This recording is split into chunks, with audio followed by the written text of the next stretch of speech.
So for people that are they're in the job search right now, whether that's, to do with their interview process or how they put, is there anything that you see people don't do and you're like, well, if you, this would make a difference if you just did so X. I think people, and again, I mean, I think you have to get comfortable starting to post to LinkedIn. Okay. I think if you're start anywhere, especially if you're in freelance or contracting, you need to be posting every day. Like Rob, the fact you have this podcast as a freelancer is brilliant, right? It's a great business development tool. You can bring people on, you can go and target clients that you want to work for. I mean, it's brilliant. I mean, I think everyone needs a podcast. I mean, let me rephrase that. I don't think everyone needs a podcast. I think if you are in sales in some way, shape, or form, you need some sort of podcast.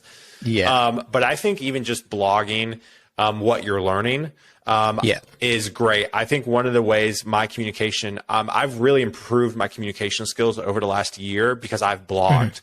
You start to really learn what works, what doesn't from a writing perspective, which really transfers over in your verbal communication.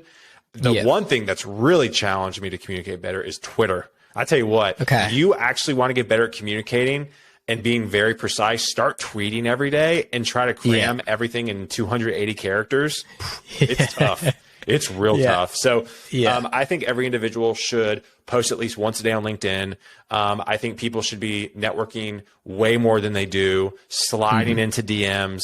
And when I say, all I'm saying is one post a day on LinkedIn to be discoverable by others, because LinkedIn and TikTok right now are the only two platforms where you could have 0 followers and go nuts. Yeah. I bet also too, you didn't wake up today thinking that I would compare LinkedIn to TikTok, but here we are. So for me, quite frankly, the engagement is so good on TikTok that if I was a job seeker, I would start posting things about you and how you work and how you operate and your strengths and your weaknesses in these small videos and just start posting them to TikTok. Because I think you're going to be found by other people in tech and you could get a job. I think you could get a job on TikTok if you post every single day about you.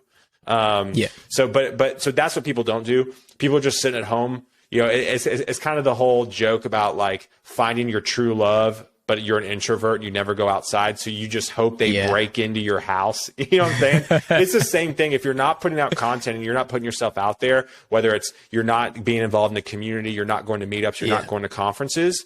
If you're not doing any of that, how are people going to find you? And so that's what I would do.